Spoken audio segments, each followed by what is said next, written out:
I'm 52, I'm 51, but I'm sick. Okay, back with another episode of Forgotten Souls of America. How you doing today, sir? I'm doing okay, King. How you doing? I'm doing fine. And you said you 52 years old. Mm-hmm. How was your upbringing? Was you brought up in a two-parent household? No, I was brought up in. Yeah, I had mother and father. Okay. Mm-hmm. Okay, cool. What was your birth order? My what? Your birth order, like you have brothers and sisters. Yes, I What had was what was you with in the? in the middle. I was a knee baby. Oh, okay, cool. Mm-hmm. You need baby. Mm-hmm. Did you graduate? Yes, You did? Charles Berry Cott High School. Or that's what's up. Mm-hmm. Um, okay. Do you have any habits that you wanna kick and let the people know about? Yes, my plan is, but not right now. My plan is I'm trying to get to a program. Tell us your habits first. Well, I have a drug habit. I'm on crack, and I have an alcohol habit. Okay. And it's not too bad, but I don't want it to interfere with my life because it caused me to go to prison, and I don't want to go back. That's why. So you done been to prison? Yes, several times. How long? What was your longest time in prison? I did 7 years, 2 months, Mm. from '03 to 2010. You have any children? Yes, I got one son. For real. Mm-hmm. What was you? Did you raise him? Like, was he raised with you? Or? Yes. Yeah. Well, when I went to prison, my mother finished raising. He was 11 when I went to prison, and he graduated while I was in there. But I also took care of him while I was in there because I was on work release while I was in there. So I sent money, you know what I'm saying? Right. But it didn't cause no problem between me and him because he even loved me even more, you know, because I came home and I began to do right, you know, and stuff. And for a long period of time, I did do right. Right. But then I went back around the people that was doing the same thing I did to get in there. Right. Next question. How was y'all relationship? Me and my son, Uh. we had a beautiful relationship. He didn't hold it against me. Right. Mm-hmm. Okay. And he still loved me. Matter of fact, he came to see me yesterday. Right. And you said that you trying to get into a program now? Yeah. My son, I called my son and I told him, he came to see me yesterday, he lives in Goldsboro. I told him to look for me a program. Okay. Out of what started you to doing crack cocaine? Like what? Well, I started out. What age was you on? 27. Okay, how it happened? I started out. I was selling for somebody, and I wanted to know why the people kept coming back so fast. I said, "Damn, they come back fast. Sure, they ain't setting you up or nothing like that." He was like, "No, that's what cocaine do for you." He was like, "You better not never get on it because it's a hard habit to break." You know what I'm saying? Mm-hmm. So I tried it on my own, and for about a couple of years, it didn't affect me. You know what I'm saying? Right. So, and really, it still don't, but it's still something that I'm trying to just let go. Let me ask you something, because I heard you say it don't like twice.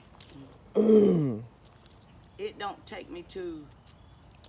Have it caused anything like within your family? Like have it did something to make any like of your family members Against like me? yeah, like kind of shy away against you or something? No, but what it did do is I lied to them at first, you know what I'm saying?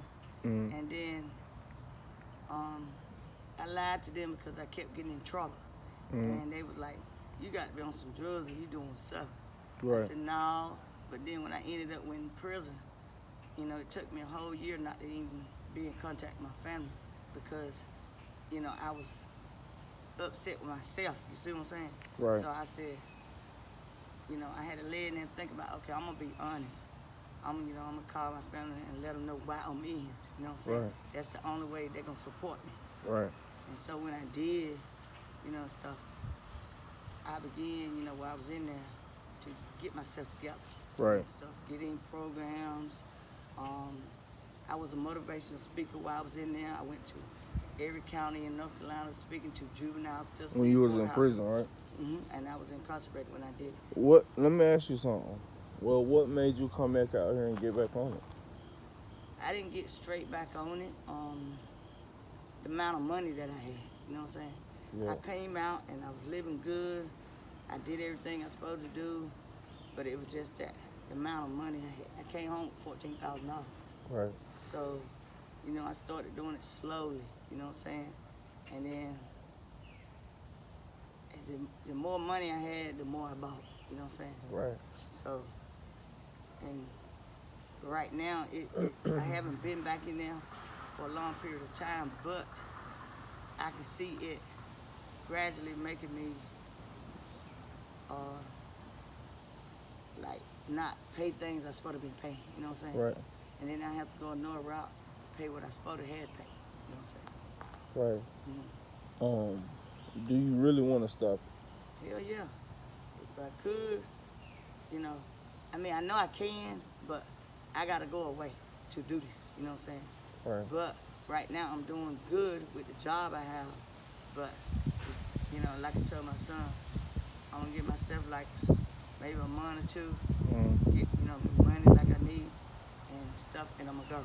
Really, Right. I ain't gotta go with money because my son will support me, Right. but I wanna go with me, you know what I'm saying? I'm going because yesterday they called the place and they got my Medicaid card and all that stuff, and they set it up for me, you know what I'm saying? Right. And then the people gonna come pick me up from way up there. Right. So believe me, I'm going. Right. Mhm. Have you ever been married? Yes, 13 years. 13 years. Mhm. You still what? Y'all I'm still married, but I'm separated. Okay. What happened with that? If you don't mind me asking. I had a dirty ass husband. He was a cheater, a liar. Okay. You know, and I don't do that. I can't deal with that. That's not my lifestyle. If you Right. love me, you love me. You don't, you don't.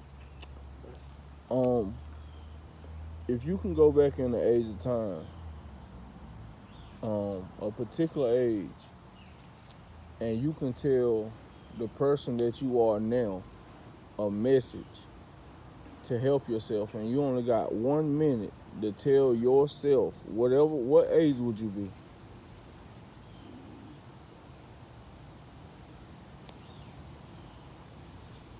I say 21. And what would you tell yourself? Right, like I would say right now, this. the person who you are, like me and you, like you can I get would up and walk around the corner I and would see. tell myself as 21, I would say, damn, I look good, doing good, you know what I'm saying? This is the life I wish I was still living, you know what I'm saying? Because No. You got to tell yourself something to make you not end up where you are now. Like, what would you tell yourself? Yourself. Yeah, you Yeah, walk. I would Say. tell Hold myself- on. Listen. Say you walk around the corner right now, and you seen your 21-year-old self about to come into your lifestyle today, or just living What your would I life. tell myself? What would you tell yourself? I'm through with you. You know what I'm saying? I tell myself I'm through with at this age or as 21 I'm saying, years. you walk around the corner and you see your 21-year-old self. You. What would you tell her to not end up Like me. now? I would What say- message would you have for her? I would say keep doing good.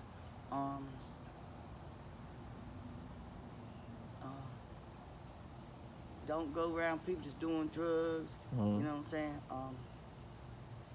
Anything you can do that keep you. The more you can get into, while you're young. Right. Try to get all the benefits, all the whatever you can do, resources. You know what I'm saying? Because the life that you're living now is beautiful. You know what I'm saying? That's what I would say. Right. And last question. If you had a message for the youth, and not just like a older, like a 12-year-old, I'm talking like an 18-year-old, somebody who coming into what you've been through. I forgot to ask you, are you homeless? No. Anything? I used to be. Okay, used to be. Yes. Okay, that's what's the up. worst part of my life. And what That's happened with something I that? never- when I How long was separate you from- homeless? Well, it's been almost a year. I Okay. was since last year, and then I finally got to where I'm at now. Right.